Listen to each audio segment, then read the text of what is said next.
Corona ঝুঁকি নিয়েই রাজধানী থেকে ট্রাক ভাড়া করা গাড়িতে যাত্রা, যে কোনো উপায়ে ফেরিতে ওঠার চেষ্টা, ঘন্টার পর ঘন্টা আটকা জরুরি পরিবহন। আকাশপথে এক টিকিটে দিতে হচ্ছে ফিরতি ফ্লাইট ভাড়াও। ঈদে ঘরমুখো মানুষের চাপ বাড়ার সুযোগ নেয়ার অভিযোগ সমন্বয়ের সাফাই এয়ারলাইন্সগুলোর।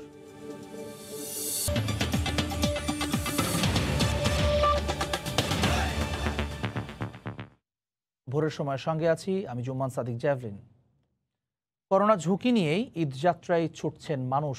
দিন কিংবা রাতে সড়কের চিত্র একই রকম। দূরপাল্লার বাস চলছে না তাতে কি, পণ্যবাহী ট্রাক, মাইক্রোবাস, সিএনজি, অটোরিকশা এখন যাতায়াতের মাধ্যম। রাতের বেলা মহাসড়কে অনেকটাই শিথিল আইন শৃঙ্খলা বাহিনীর নজরদারিও। এহসানুল হক শাওনের রিপোর্ট, ছবি তুলেছেন শাহিদুল ইসলাম হীরা। রাজধানীর গাবতলী এলাকা, রাত 2:30, তখনও বাড়ি ফেরা মানুষের জটলা। মহামারীতে জীবনের ঝুঁকি থাকলেও স্বজনদের সঙ্গেই ঈদ করবেন, তাই পথে পণ্যবাহী ট্রাক, মাইক্রোবাস, সিএনজি, অটোরিকশা যাই পাচ্ছেন সড়কে থামিয়ে ভাড়া ঠিক করে উঠে পড়ছেন যে যার মতো। কেউ কেউ যাচ্ছেন মাইক্রোবাসের চেপে। আমি ফেনী থেকে আসছিলাম, আর রাস্তায় আপাতত কোনো সমস্যা নেই। ঝামেলা হয়েছে না আসতে?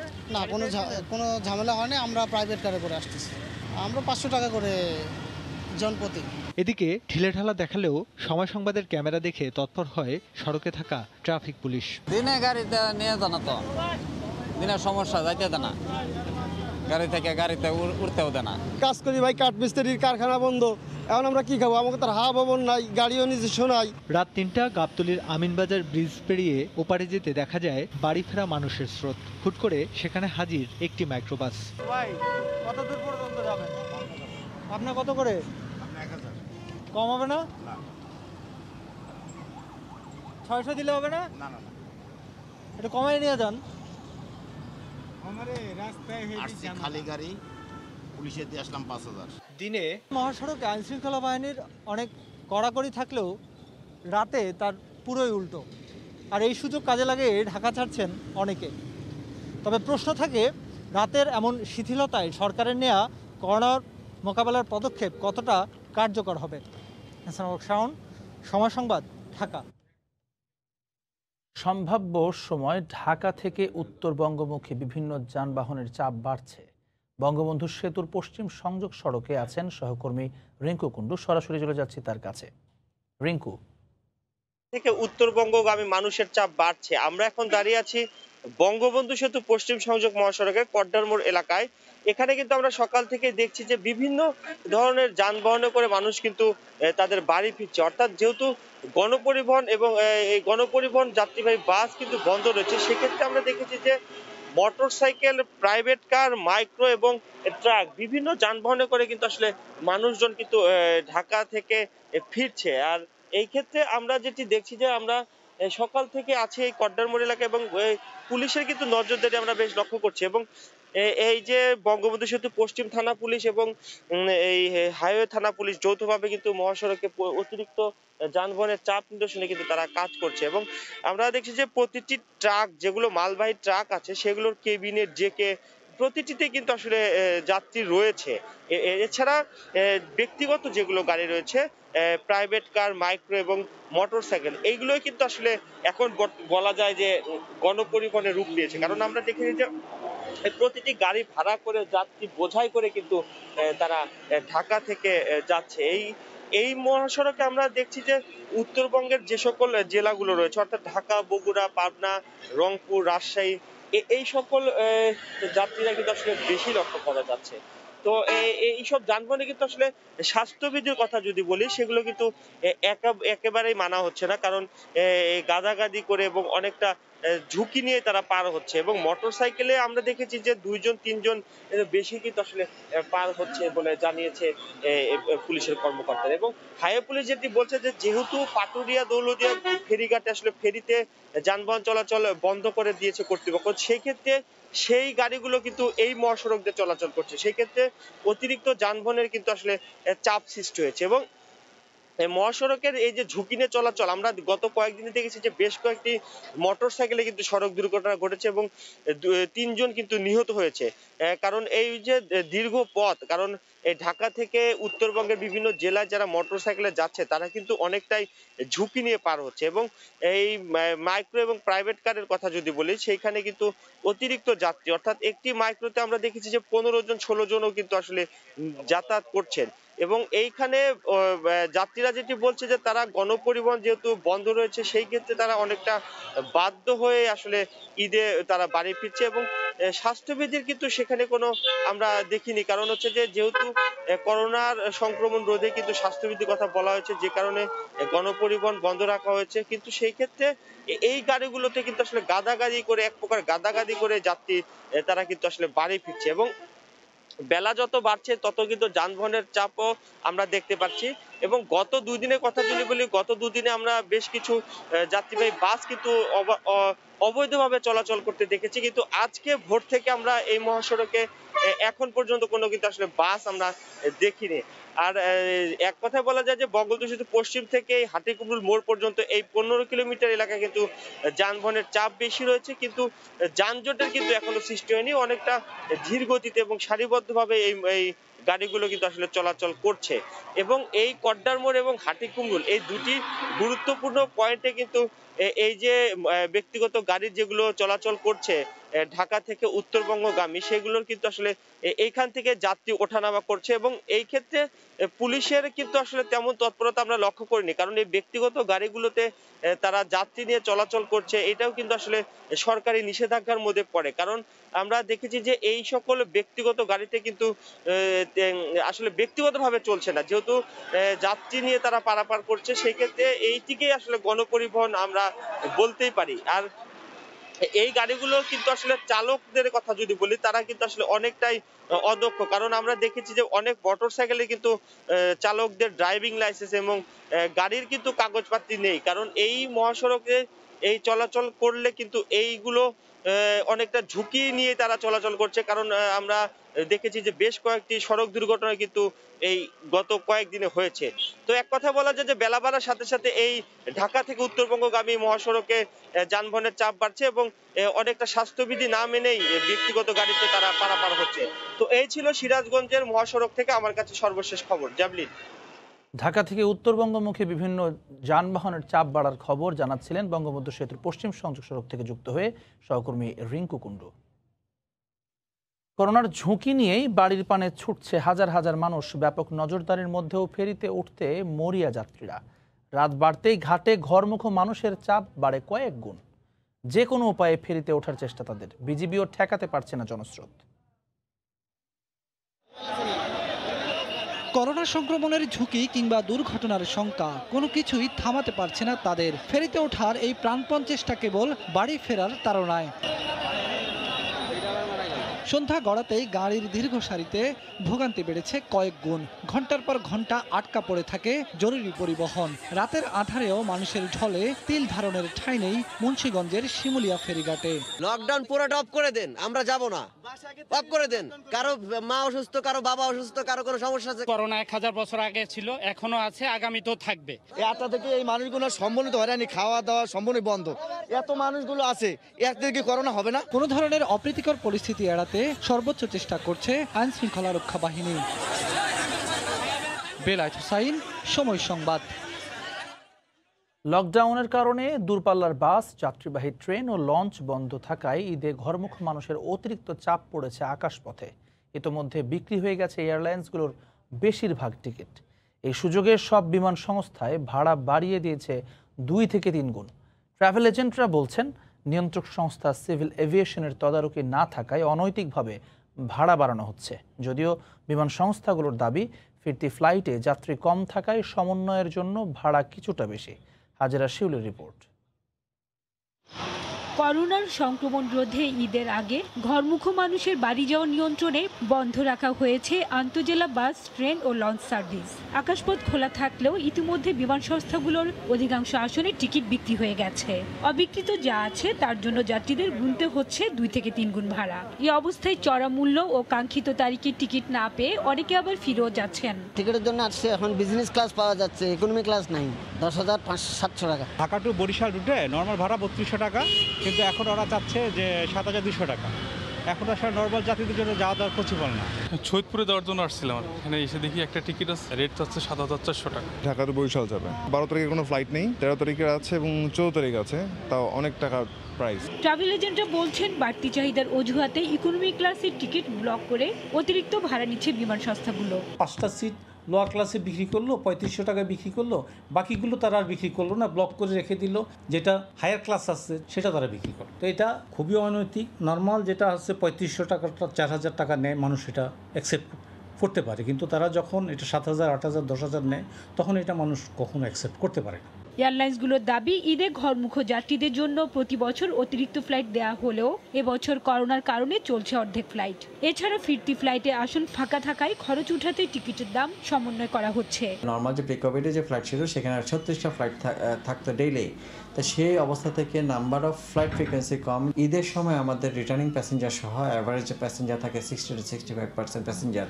তো সেখানে আমার অপারেশন কস্টকে আমরা সামঞ্জস্য রাখার জন্য সব কিছু মিলে আসলে ফেয়ারটা মনে হবে আপাত দৃষ্টিতে একটু বেশি, বাট আমার রেগুলার যে ক্লাস ফেয়ার থাকে সেভাবে আমরা আসলে ফ্লাইটগুলো পরিচালনা করে থাকি। কোভিডের পূর্বে অভ্যন্তরীণ 7টি রুটে ঢাকা থেকে প্রতিদিন গড়ে 90 থেকে 100টি ফ্লাইট চলাচল করলেও বর্তমানে এই সংখ্যা নেমে এসেছে 40 থেকে 50টিতে। হাজিরা শিউলি, সময় সংবাদ, ঢাকা। আবারও ভারতের সাথে 14 দিন স্থলপথে পাসপোর্টধারী যাত্রী যাতায়াত বন্ধ করল সরকার। দেশে করোনা সংক্রমণ পরিস্থিতি বিবেচনায় দ্বিতীয়বারের মতো এমন সিদ্ধান্ত নেওয়া হলো। গত 26 এপ্রিল থেকে শনিবার পর্যন্ত বেনাপোল বন্দর দিয়ে দেশে ফিরেছেন 2560 জন বাংলাদেশি যাত্রী। এদের মধ্যে করোনা আক্রান্ত 17 জন। তাদেরকে যশোর সদর হাসপাতালে করোনা ইউনিটের রেড জোনে ও সাধারণ যাত্রীদের খুলনার বিভিন্ন আবাসিক হোটেলে কোয়ারেন্টাইনে রাখা হয়েছে। এদের নমুনা পরীক্ষায় 2 জনের শরীরে ধরা পড়েছে ভারতীয় ভ্যারিয়েন্টের করোনা। এদিকে সীমান্ত বন্ধ থাকলেও নিষেধাজ্ঞার আগে ভারত ও বাংলাদেশে অবস্থানরত যাত্রীরা দূতাবাসের অনুমতি নিয়ে ফিরছেন। সচল রয়েছে আমদানি রফতানি বাণিজ্য। ভারতে আটকে পড়া বাংলাদেশিদের বাংলাদেশে প্রবেশের জন্য সরকারের যে নির্দেশনা সেই মোতাবেক অবশ্যই 14 দিন বাধ্যতামূলক প্রাতিষ্ঠানিক কোয়ারেন্টাইন করা হচ্ছে এবং কোনো পজিটিভ রোগী যদি এসে থাকেন তাদেরকে সরাসরি প্রশাসন, পুলিশ এবং স্বাস্থ্য বিভাগের তত্ত্বাবধানে যশোর করোনা ডেডিকেটেড হসপিটালে পাঠানো হচ্ছে। স্প্রের মাধ্যমে জীবাণুমুক্ত করা হচ্ছে। এছাড়া বেনাপ বন্দরের ভিতরে যাতে কেউ অবাধে চলাফেরা করতে না পারে সেই বিষয়ে আমরা ভিজিলেন্স টিম গঠন করেছি। ভয়াবহ করোনা সংক্রমণের মধ্যেও চট্টগ্রামে ঈদের কেনাকাটায় স্বাস্থ্যবিধি মানার কোনো বালাই নেই। বাইরে বেশি ঘোরাঘুরি করায় সবচেয়ে বেশি সংক্রমিত হচ্ছে যুবকরা। লকডাউনে করোনা সংক্রমণ কিছুটা কমলেও মৃত্যুহার এখনও নিয়ন্ত্রণে আনা সম্ভব হয়নি বলে জানালেন সিভিল সার্জন। মার্কেট ও শপিং মলগুলোকে নিয়ন্ত্রণে আনা না গেলে ঈদের পর সংক্রমণ আবারও বেড়ে যাওয়ার আশঙ্কা করছেন বিশেষজ্ঞ চিকিৎসকরা। বিস্তারিত জানাচ্ছেন পার্থপ্রতিম বিশ্বাস। চট্টগ্রামের শপিং মল, বিপণী বিতান, মার্কেটগুলোতে ঈদের কেনাকাটায় ক্রেতাদের উপচে পড়া ভিড়। মানছে না স্বাস্থ্যবিধি। মৃত্যুভয়কে তুচ্ছ করে কার আগে কে পোশাক কিনবে তার যেন প্রতিযোগিতা চলছে।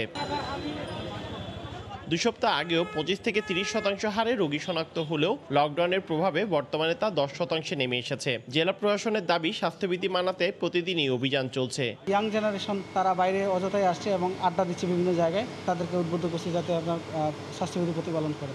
যুবকদের বেশি ঘোরাঘুরির কারণে তারা বেশি সংক্রমিত হচ্ছে বলে জানান সিভিল সার্জন। তারা যখন বাড়িতে যায় তখন আমাদের বাড়িতে যারা আমাদের বয়োজ্যেষ্ঠ মানুষগুলো আছে তারা ইতিমধ্যে বিভিন্ন ধরনের কোমরবিডিটিতে ভুগতেছেন এবং তারা কিন্তু সংক্রমিত হয়ে যাচ্ছেন। সাধারণ মানুষের ঘোরাঘুরি নিয়ন্ত্রণ করা না গেলে ঈদের পর সংক্রমণ বাড়বে বলে আশঙ্কা বিশেষজ্ঞ চিকিৎসকের। যদি ঈদ পর্যন্ত এভাবে মার্কেটিং চলে, আগামী 2 সপ্তাহ পর থেকে আরও 1 মাস কিন্তু সংক্রমণের হারটা অনেক বেড়ে যাওয়ার একটা পসিবিলিটি থাকবে এবং সিভিয়ারিটি যেহেতু অনেক বেশি, তাহলে মৃত্যুর হারও কিন্তু সেই সাথে বাড়তে থাকবে ওই হারে।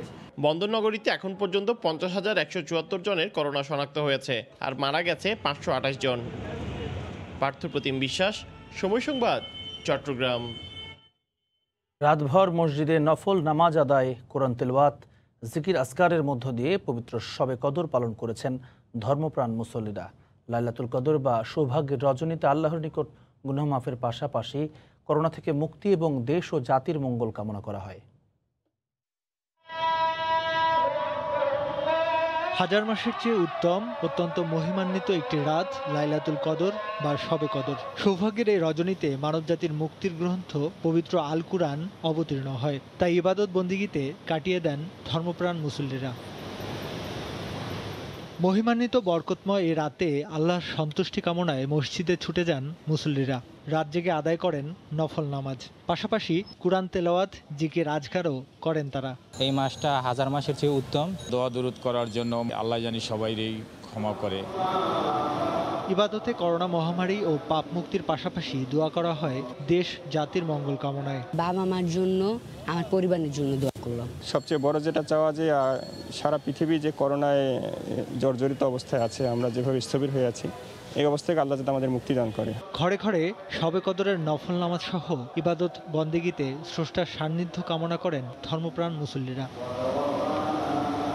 এহসানুল হক শাওন, সময় সংবাদ, ঢাকা।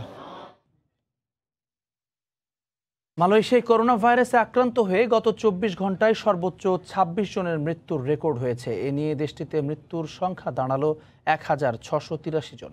সংক্রমণ ঠেকাতে 10 মে থেকে 6 জুন পর্যন্ত আন্তজেলা ও আন্তঃরাজ্য ভ্রমণের ওপর কঠোর নিষেধাজ্ঞা দিয়েছে দেশটির সরকার। বিস্তারিত জানাচ্ছে মালয়েশিয়া থেকে যুক্ত হচ্ছেন সহকর্মী মোহাম্মদ আব্দুল কাদের। জেবলিন, আপনি যেমনটি বলছিলেন, আসলে মালয়েশিয়ায় করোনায় শনাক্তের হার গত 24 ঘন্টায় সামান্য কমলেও মৃতের সংখ্যা কিন্তু বেড়েই চলছে।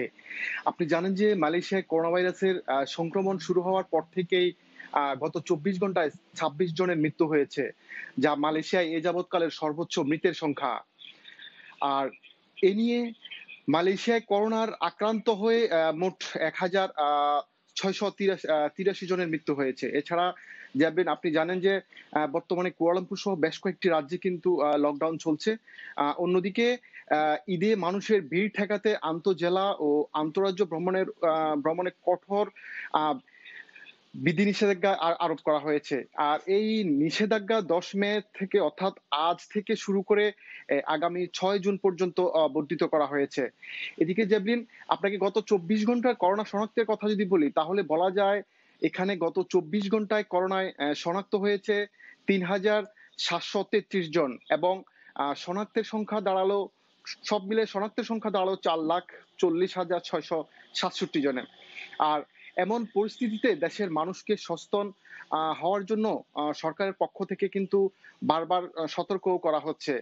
যেদিন আপনি জানেন যে গত শনিবার থেকে আন্তদেশীয় যাতায়াত রোধে কুয়ালালামপুর সহ সেলাঙ্গরের প্রতিটি টুল প্লাজায় কিন্তু চেকপোস্ট বসানো হয়েছে এবং আসন্ন ঈদ উপলক্ষে এই শহর দুটিতে বসবাসরত মানুষরা যেন অন্য জেলা বা রাজ্যে যেতে না পারে বা আসতে না পারে, সেজন্য এই পদক্ষেপ নেওয়া হয়েছে বলে আমরা জানতে পেরেছি। এছাড়া লকডাউনে থাকা এলাকাগুলোর সমস্ত ইফতার ও রমজান বাজারগুলোকে আজ থেকে, অর্থাৎ আগামী 3 দিনের জন্য বন্ধ ঘোষণা করা হয়েছে। এছাড়া মালয়েশিয়ায় টিকা নেওয়ার কথা যদি আপনাকে বলি, তাহলে বলতে হয় এখনো পর্যন্ত 1 মিলিয়নেরও বেশি মানুষ প্রথম ডোজের টিকা নিয়েছে এবং দ্বিতীয় ডোজের টিকা নিয়েছে প্রায় 6,74,000-এরও বেশি মানুষ।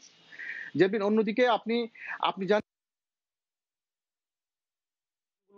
বিভিন্ন শর্ত দেয়া হয়েছে, যেমন ধরুন খাবার সংগ্রহের সময় নিরাপদ দূরত্ব বজায় রেখে লাইনে দাঁড়ানো, খাবার তৈরি থেকে বিক্রি পর্যন্ত স্বাস্থ্য সুরক্ষা বিধি মেনে চলা, প্রবেশ পথে যাওয়ার পথে হ্যান্ড ওয়াশ বা স্যানিটাইজেশন ব্যবহার করা, ক্রেতা এবং বিক্রেতাদের মুখে মাস্ক পরা, শরীরের তাপমাত্রা নির্ধারণ করা, এ জাতীয় অনেক বিধিনিষেধ দেওয়া হয়েছে। তো জেবলিন, আপনাকে আরেকটি বিষয়ে জানিয়ে রাখতে চাই, সেটি হলো সামাজিক দূরত্ব বজায় রেখে মালয়েশিয়ায় প্রায় প্রতিটি মসজিদ ও সুরাউগুলোতে এবছর। তো জেবলিন, আপনাকে আরেকটি বিষয়ে জানিয়ে রাখতে চাই, সেটি হলো সামাজিক দূরত্ব বজায় রেখে মালয়েশিয়ায় প্রায় প্রতিটি মসজিদ ও সুরাওগুলোতে এবছর ঈদের নামাজের জামাতের অনুমতি দিয়েছে সরকার। তবে সরকারের দেয়া এসওপি মেনেই কিন্তু তাদের নামাজ আদায় করতে হবে। এছাড়া ঈদ উপলক্ষে ঘরে ঘরে যেসব ওপেন হাউস ইভেন্টস গুলো হতো এবছর কিন্তু সেটিতেও নিষেধাজ্ঞা দেওয়া হয়েছে। তো জেবলিন, মোটামুটি এই ছিল আমার কাছে মালয়েশিয়ার সবশেষ পরিস্থিতির খবর। জেবলিন। মালয়েশিয়া থেকে যুক্ত হয়ে করোনার পরিস্থিতির সবশেষ আপডেট জানাচ্ছিলেন সহকর্মী মোহাম্মদ আব্দুল কাদের। ভোরের সময় আরও থাকছে। দাতা সংস্থা বা সরকারি সহায়তা নয়, নিজেরাই গড়ছে নিজেদের গ্রাম। সব সুবিধা নিশ্চিতে কাজ করছে বরগুনার বুড়িচরবাসী।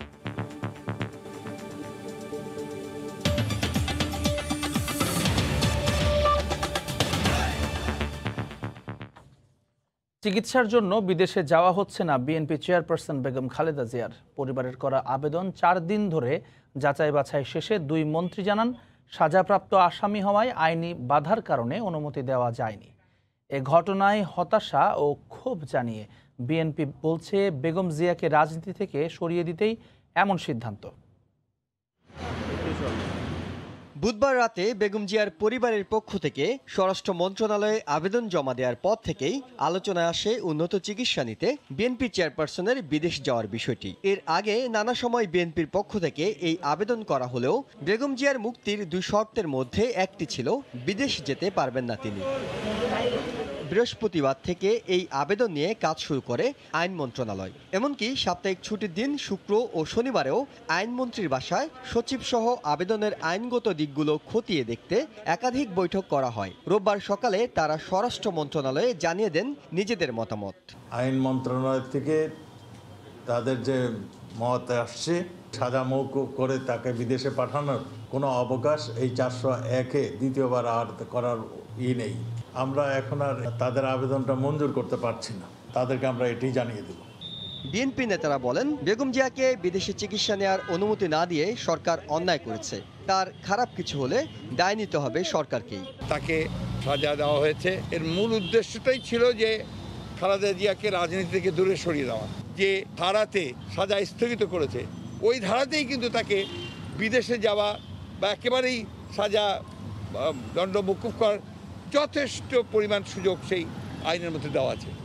তারা মৃত্যুদণ্ডপ্রাপ্ত খুনের আসামিকে বাইরে পাঠিয়ে দিতে পারেন, মাফ করে দিতে পারেন, কিন্তু একজন পপুলার পলিটিক্যাল লিডার তার জন্য তাদের কোনো মানবতা কাজ করে না। এই সিদ্ধান্তে আমরা নিঃসন্দেহে অত্যন্ত হতাশ এবং ক্ষুব্ধ। তবে দেশে বেগম জিয়ার উন্নত চিকিৎসার বিষয়ে সরকার সব ধরনের সহযোগিতা করবে বলে জানান স্বরাষ্ট্রমন্ত্রী। বর্তমানে নানা শারীরিক জটিলতায় রাজধানীর এভার কেয়ার হাসপাতালে চিকিৎসাধীন আছেন তিনি। ইহসান জুয়েল, সময় সংবাদ, ঢাকা।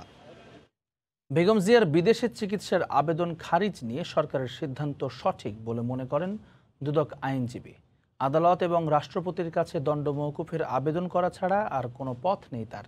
আর বিএনপি নেত্রীর আইনজীবী বলছেন সরকারের ব্যাখ্যা সঠিক নয়, মানবিকতার সুযোগ ছিল। ফৌজদারি কার্যবিধির 401 ধারার ক্ষমতা প্রয়োগ করেই বেগম খালেদা জিয়াকে সাময়িক মুক্তি দেয় সরকার। যে ধারায় দণ্ডপ্রাপ্ত ব্যক্তিকে শর্তে বা বিনা শর্তে মুক্তি, সম্পূর্ণ দণ্ড বা দণ্ডের অংশবিশেষ মওকুফের ক্ষমতা দেয়া আছে নির্বাহী বিভাগকে। বেগম জিয়ার বিদেশে চিকিৎসার জন্য সরকারকে তাই এ ধারার ক্ষমতা প্রয়োগ করার দাবি জানায় বিএনপি। সাজাপ্রাপ্ত কোনো আসামির বিদেশে যেতে দেওয়ার কোনো নজির না থাকায় বেগম জিয়ার পরিবারের আবেদন খারিজ করে দেয় সরকার। এরপর 401 ধারার ক্ষমতা প্রয়োগ নিয়ে বিতর্ক দেখা দিয়েছে। দুদকের আইনজীবী বলছেন সরকারের সিদ্ধান্ত সঠিক, আদালতে যাওয়া এবং রাষ্ট্রপতির কাছে দণ্ড মওকুফের আবেদন করা ছাড়া আর কোনো পথ খোলা নেই। সাজাপ্রাপ্ত ব্যক্তিকে বিদেশে যাওয়ার বিদেশে পাঠানোর আইনি কোনো এখতিয়ার সরকারের নেই। হ্যাঁ, তবে সেক্ষেত্রে বেগম খালেদা জিয়া আদালতে দরখাস্ত করতে পারবেন, আদালত উন্মুক্ত, আদালত সেটা ডিসাইড করবে, অথবা রাষ্ট্রপতির কাছে যাইতে পারে দণ্ড মওকুফের জন্য। বেগম জিয়ার আইনজীবীরা বলছেন ভিন্ন কথা। তারা বলছেন আইনের সুযোগ ছিল, বিবেচনা করা হয়নি মানবিকতার দিকটিও। আইনের ব্যাখ্যাটা একটু মানবিকভাবে করতে হবে এবং কোনোখানে লেখা নাই যে সাজাপ্রাপ্ত আসামিরা বিদেশে চিকিৎসার জন্য যেতে পারবে না। 401 ধারায় বিধান আছে কি বিধান নাই এটা তো বলা হয় নাই। সেখানটা ব্যাপক ক্ষমতা দেওয়া হয়েছে। ধারা 401-এর ক্ষমতা বলে এর আগেও বেগম খালেদা জিয়ার সাজা স্থগিতের মেয়াদ 3 দফা বাড়িয়েছিল সরকার। আফজার হোসেন, সময় সংবাদ, ঢাকা। অটোরিকশা চালকের কাছ থেকে টাকা কেড়ে নেয়ার অভিযোগে সাময়িকভাবে বরখাস্ত ভরাডোবা হাইওয়ে পুলিশের 3 সদস্যের বিরুদ্ধে তদন্ত চলছে। তদন্তে দোষী প্রমাণিত হলে বিভাগীয় মামলা করা হবে বলে জানিয়েছেন হাইওয়ে পুলিশ সুপার। এদিকে শাস্তিমূলক ব্যবস্থা নেয়ায় সন্তুষ্ট ভুক্তভোগী অটো চালক। তবে এখনও হয়রানি ও চাঁদাবাজি বন্ধ হয়নি বলে অভিযোগ যানবাহন চালক ও জনপ্রতিনিধিদের। সাইম আকন্দের তোলা ছবি নিয়ে হারুনুর রশিদের রিপোর্ট। করোনার কারণে ঢাকা ময়মনসিংহ মহাসড়কে দূরপাল্লার গণপরিবহন না চলায় রিকশা অটোরিকশার চাপ বেড়েছে। এতেই পোয়াবারও হাইওয়ে পুলিশের চলছে ধরা আর টাকার বিনিময়ে ছাড়ার খেলা।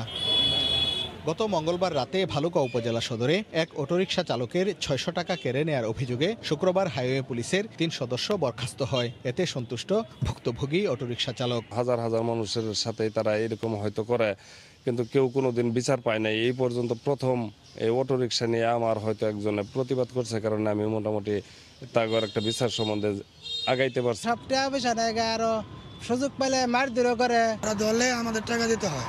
হাইওয়ে পুলিশের সদস্যরা দীর্ঘদিন যাবৎ চাঁদা আদায় ও মামলা দিয়ে হয়রানি করছে বলে অভিযোগ জনপ্রতিনিধির। আজকেও আমার কাছে যে রিপোর্ট রয়েছে তারা কিন্তু গোপনে এরকম কিছু করেই যাচ্ছে এবং করে যাবে। এটা হয়তো বা কয়েকদিন থাকবে, আবার শুরু করবে, কিন্তু এটা আমাদের একটা স্থায়ী সমাধানের দরকার আমি মনে করি। বরখাস্তকৃত পুলিশ সদস্যদের বিষয়ে তদন্ত চলছে বলে জানান হাইওয়ে পুলিশ সুপার।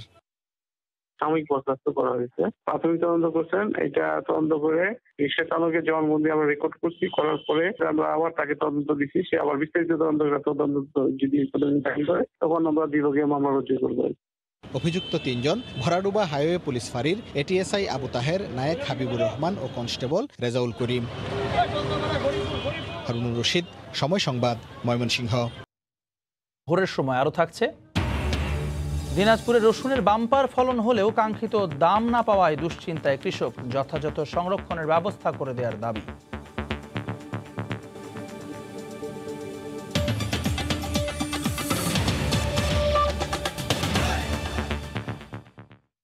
ঈদ সামনে রেখে শিমুলিয়া বাংলাবাজার নৌরুটে ঘরমুখ মানুষের খবর জানাতে মুন্সিগঞ্জের শিমুলিয়া ঘাটে আছেন সহকর্মী নাসির উদ্দিন উজ্জ্বল। সরাসরি চলে যাচ্ছি তার কাছে।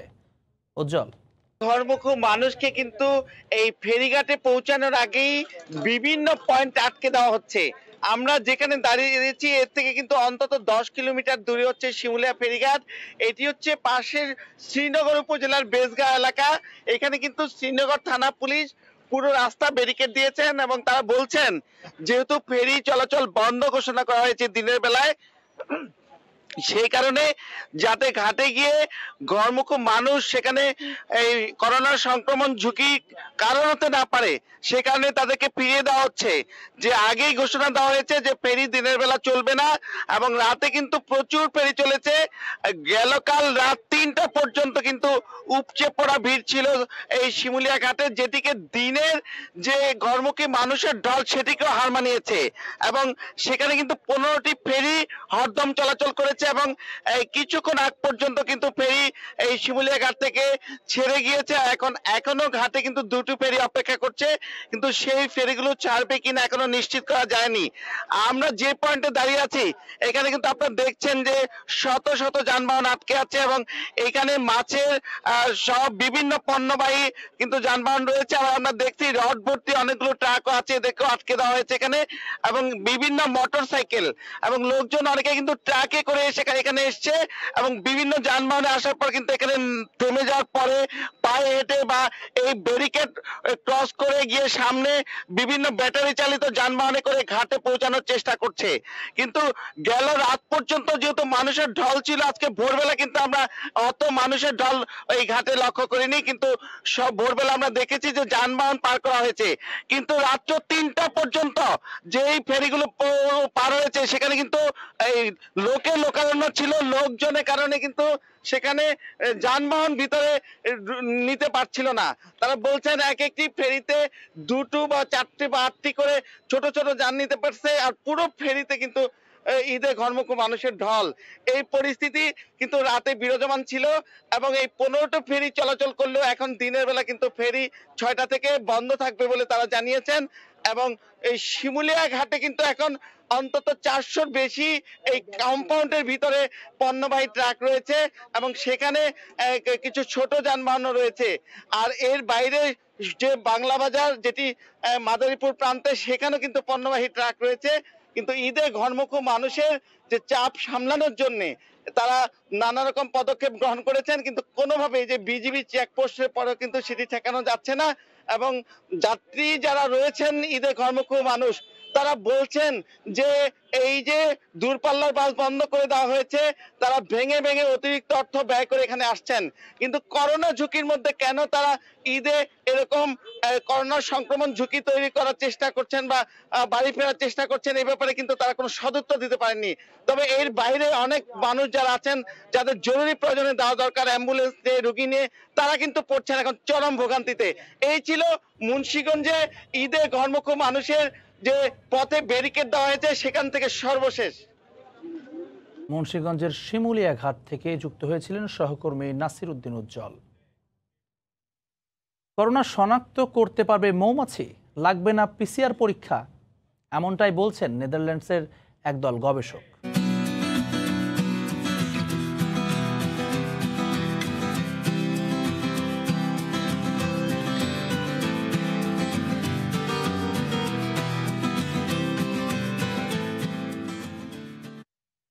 প্রশিক্ষণপ্রাপ্ত মৌমাছিদের গল্প থাকছে সংবাদের শেষে।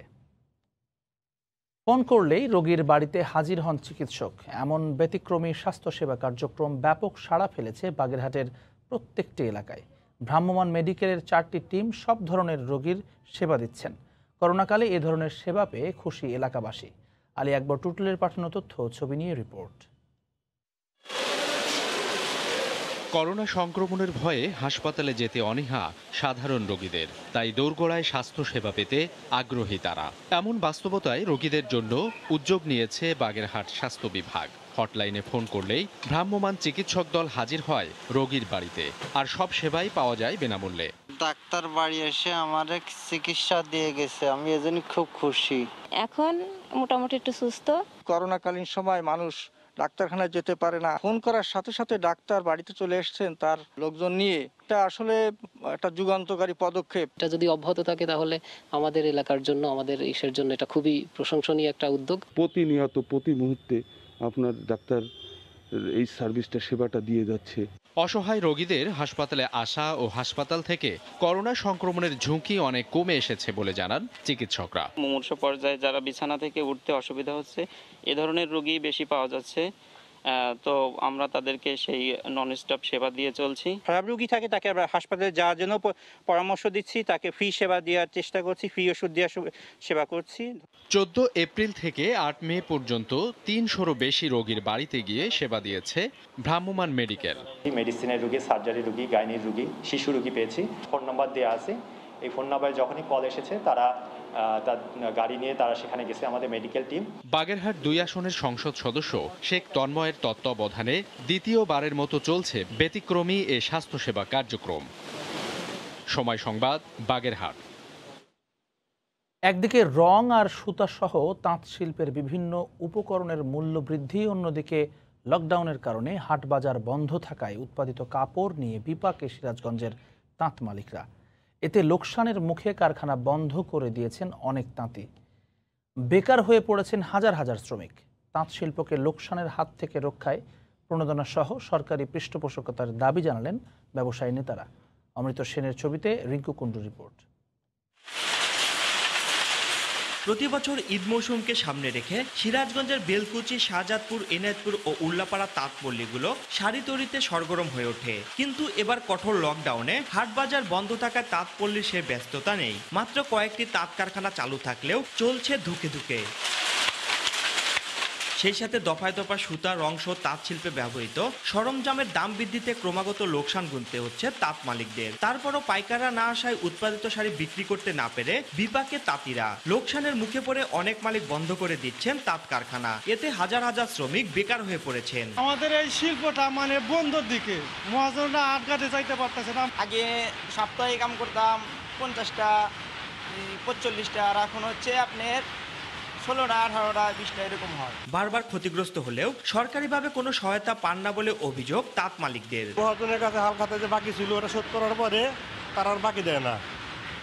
আর সুতা মনে করেন যেটার দাম ছিল 12,000, এটার দাম মনে করেন 18,000 20,000। মহাজনটা না করে দিলে তোমরা তাতে আসো না, আমার টাকা দিতে পারবেন না।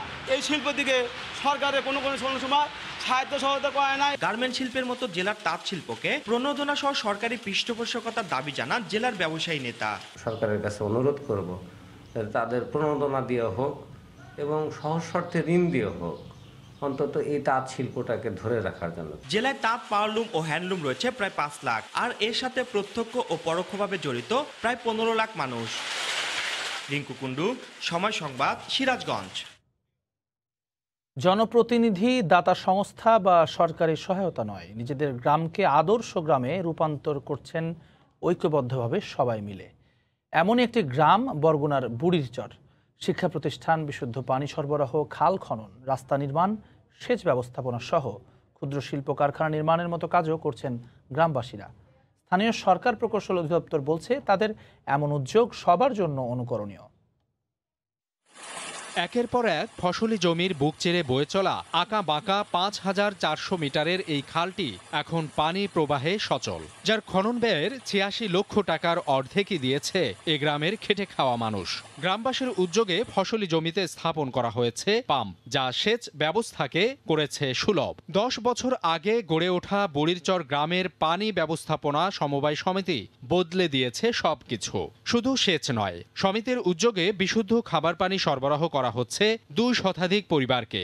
আগামী প্রজন্মকে শিক্ষিত করতে গ্রামে স্থাপন করা হয়েছে কিন্ডারগার্টেন স্কুল। বিকল্প কর্মসংস্থানের ব্যবস্থা করতে মাছ, মুরগি বা গরুর খামারের উদ্যোক্তাদের দেয়া হচ্ছে অর্থ সহায়তাও।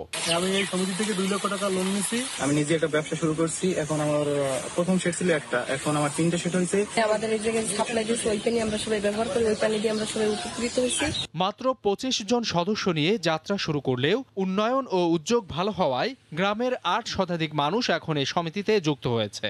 আরো সামনে আমরা চিন্তা ভাবনা আছে, আমরা এই সমিতির মাধ্যমে এলাকা আমরা কিভাবে ডেভেলপ করতে পারি।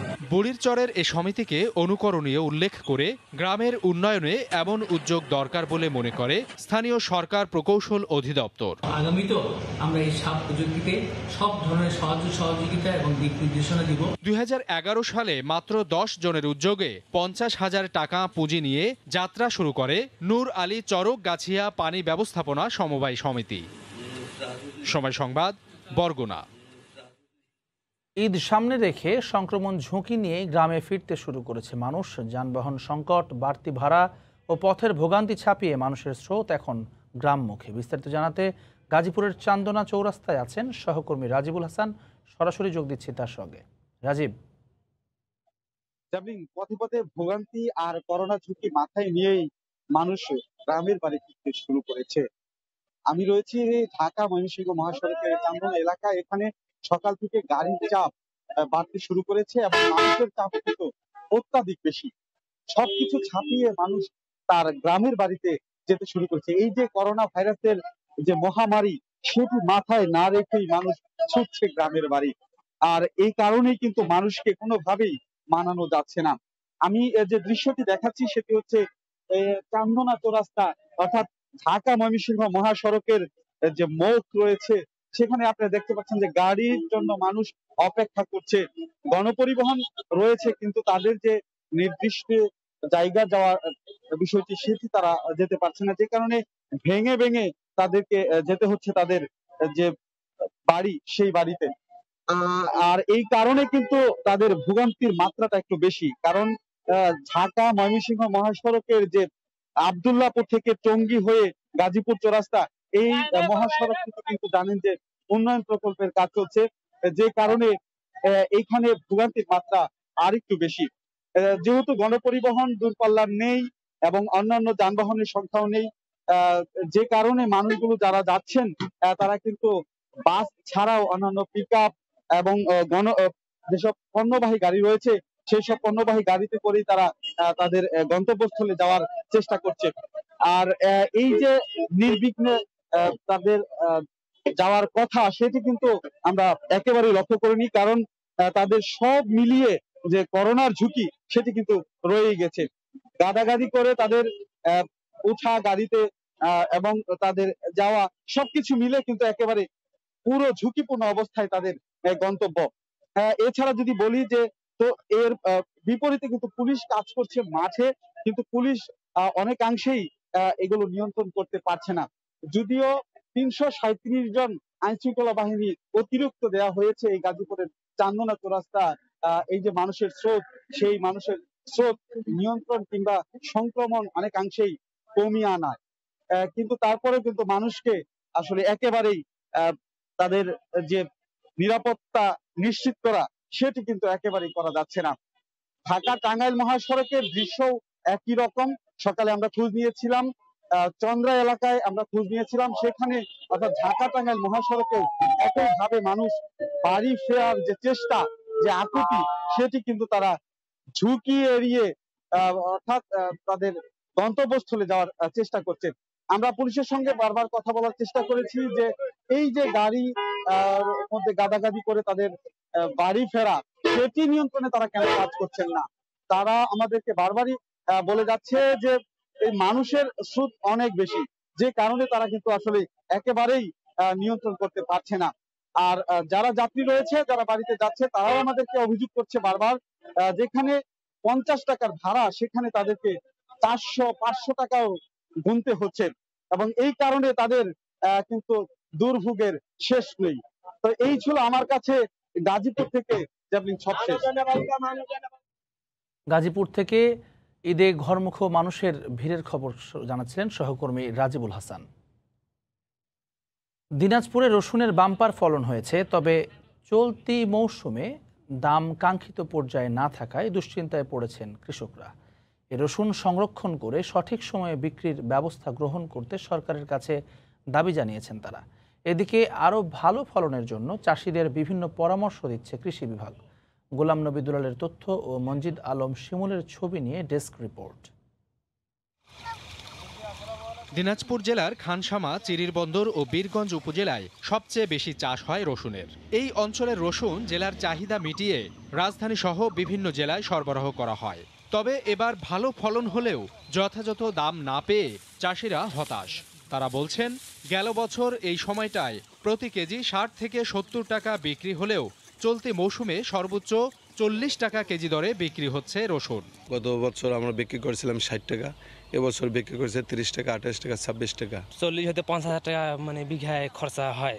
লাভ নাই তো, এবার তো পুরো লস। এইভাবে আবাদ করলে তো আমাদের কৃষক মরি সারা যাব। কৃষকদের ন্যায্য মূল্য নিশ্চিত করতে রসুন সংরক্ষণের জন্য সরকারিভাবে ব্যবস্থা গ্রহণের দাবি স্থানীয়দের। আমরা আবেদন জানাই যে আমাদের এই রসুনগুলো রাখবার জন্য, রসুনগুলো প্রিজার্ভ করবার জন্য যেন সুব্যবস্থা করা হয়। এদিকে লাভজনক ফসল হওয়ায় দিন দিন বাড়ছে রসুনের চাষ। উৎপাদন বাড়ানোর লক্ষ্যে কৃষকদের বিভিন্ন পরামর্শ দিচ্ছে কৃষি বিভাগ। রসুনের যে প্রধান যে রোগ এবং পোকা যেগুলো আছে সেগুলো সময় মতো কীভাবে দমন করা যায় পরিবেশসম্মত উপায়ে, সেজন্য আমাদের মাঠ পর্যায়ে উপসহকারী কৃষি কর্মকর্তা যারা আছেন ওনারা নিয়মিত পরামর্শ দিচ্ছেন। চলতি বছর এ জেলায় মোট 5,000 হেক্টর জমিতে রসুন চাষ হয়, আর উৎপাদন হয়েছে 50,000 মেট্রিক টনের মতো। সময় সংবাদ, দিনাজপুর। বগুড়ায় অ্যাপসের মাধ্যমে সরাসরি মিলারদের কাছ থেকে চাল সংগ্রহ শুরু হয়েছে। গতকাল সকালে জেলা সদর গুদামে কার্যক্রমের উদ্বোধন করেন জেলা প্রশাসক। কর্মকর্তারা জানান, এবার 60,490 মেট্রিক টন চাল সংগ্রহ করা হবে। প্রতি কেজি চালের মূল্য ধরা হয়েছে 40 টাকা করে। আগে তালিকা করে চাল কেনায় নানা অভিযোগ ওঠায় কারণে চলতি মৌসুমে অ্যাপস ভিত্তিক কেনার পদ্ধতি চালু হয়। 31শে আগস্ট পর্যন্ত চলবে চাল সংগ্রহ। নওগাঁর প্রান্তিক হাটে নতুন ধানের সরবরাহ বেড়েছে। মন প্রতি 80 থেকে 100 টাকা কম দরে ধান কিনছেন মিলাররা। কৃষকদের অভিযোগ, ব্যবসায়ী সিন্ডিকেট বাজার নিয়ন্ত্রণ করায় ন্যায্য দর থেকে বঞ্চিত হচ্ছেন তারা। প্রশাসনের হস্তক্ষেপের দাবি তাদের। নওগাঁ থেকে এমআর রকি রিপোর্ট। নওগাঁর চকগড়ি হাট মাঠের চারপাশে ক্রেতা বিক্রেতার ভিড়। ধান কেনাবেচার এই কর্মযজ্ঞ শুরু ভোর থেকেই। হাটে ধানের সরবরাহ বাড়ায় মনপ্রতি দর কমেছে 100 টাকা পর্যন্ত। হাটে সরবরাহ বাড়লে পড়ে যায় ধানের দর। ব্যবসায়ীদের খেয়াল খুশিতে ধানের বাজার ওঠানামা নিয়ন্ত্রণে কৃষকেরা প্রশাসনের নজরদারি দাবি করেছেন।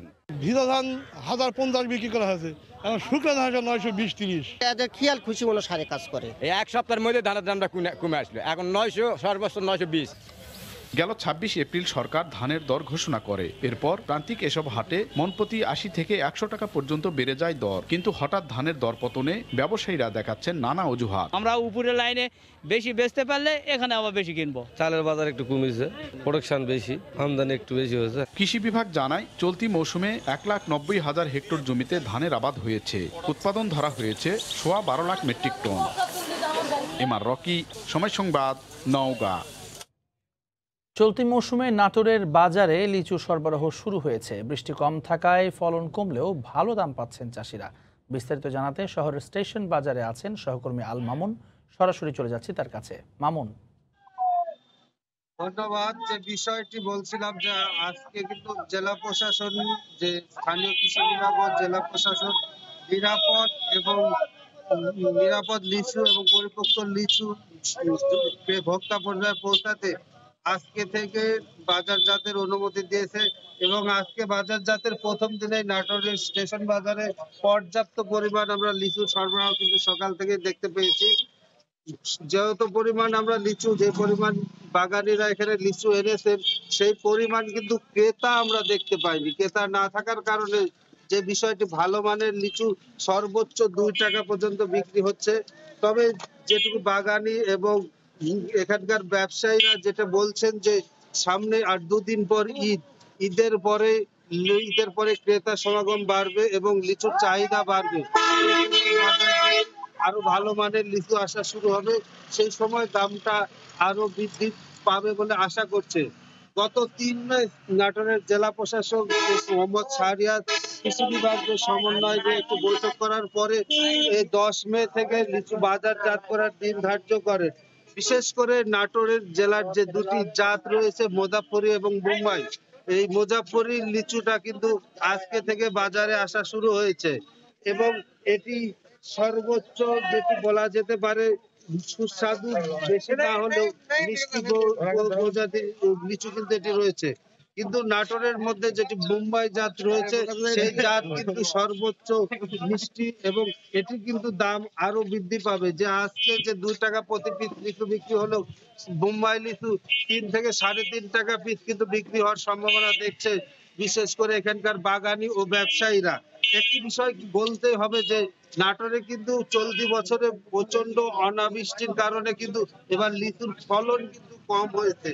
এই লিচু ফলনের কারণে যে দামটা আশা দেখছেন বাগানিরা, এই দামটা ঠিক থাকলে এবং বিশেষ করে যে বিষয়টা আমরা বলতে পারি, বড় ধরনের প্রাকৃতিক দুর্যোগ যদি না দেখা দেয় তাহলে বাগানিরা লোকসানে পড়বেন না বলে তারা আশা করছে। একটি বিষয় যেটি বলতে চাই যে কৃষি বিভাগ বলছে কিন্তু ফলন কিন্তু মোটামুটি ভালো হয়েছে। পার হেক্টরে 9 মেট্রিক টন করে লিচু উৎপাদন হয়েছে।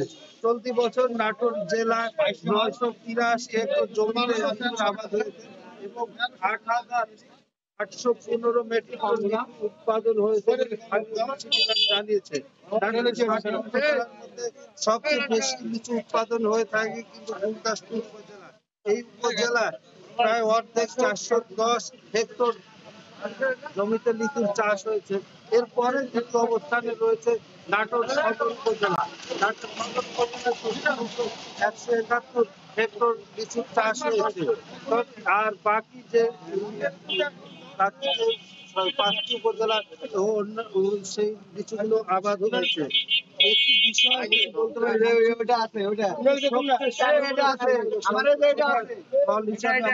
পারি মাত্র 4 সপ্তাহের মধ্যে নাটোর জেলার লিচু বাগান থেকে উঠে যায় এবং 4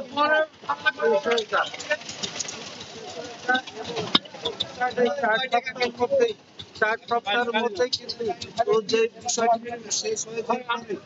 তবে যে বিষয়টি দেখতে পাচ্ছি আজকে সকাল থেকে আমাদের এই নাটোর স্টেশন বাজার পাশাপাশি গুরুদাসপুরের নাজিরপুর বাজার এবং লালপুর বাজার এই বেশ কয়েকটি বাজারে আর সরবরাহ কিন্তু বাড়ছে বলে বিভিন্ন স্থানীয়ভাবে সেগুলো জানা যাচ্ছে।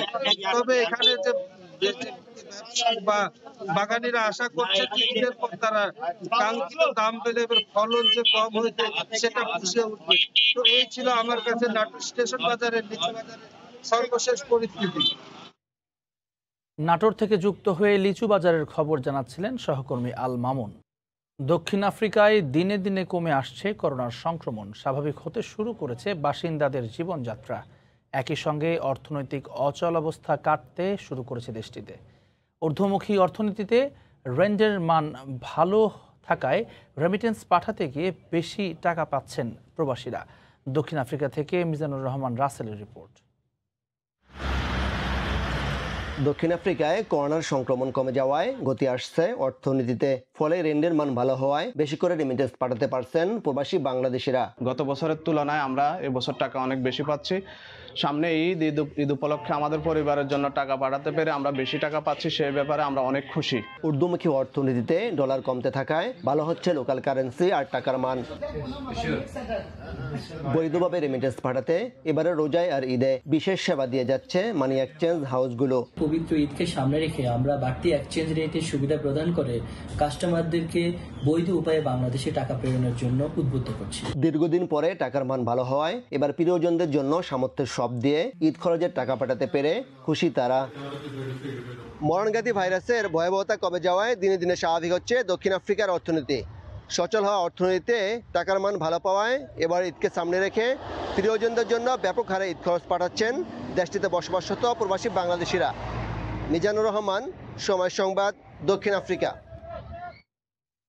মহামারী করোনা এবারের রমজান মাসের ইবাদত আনন্দ সবকিছুই একেবারে পাল্টে দিয়েছে। হইচই করা বাঙালিদের একেবারে নীরব করে দিয়েছে এই ভাইরাস।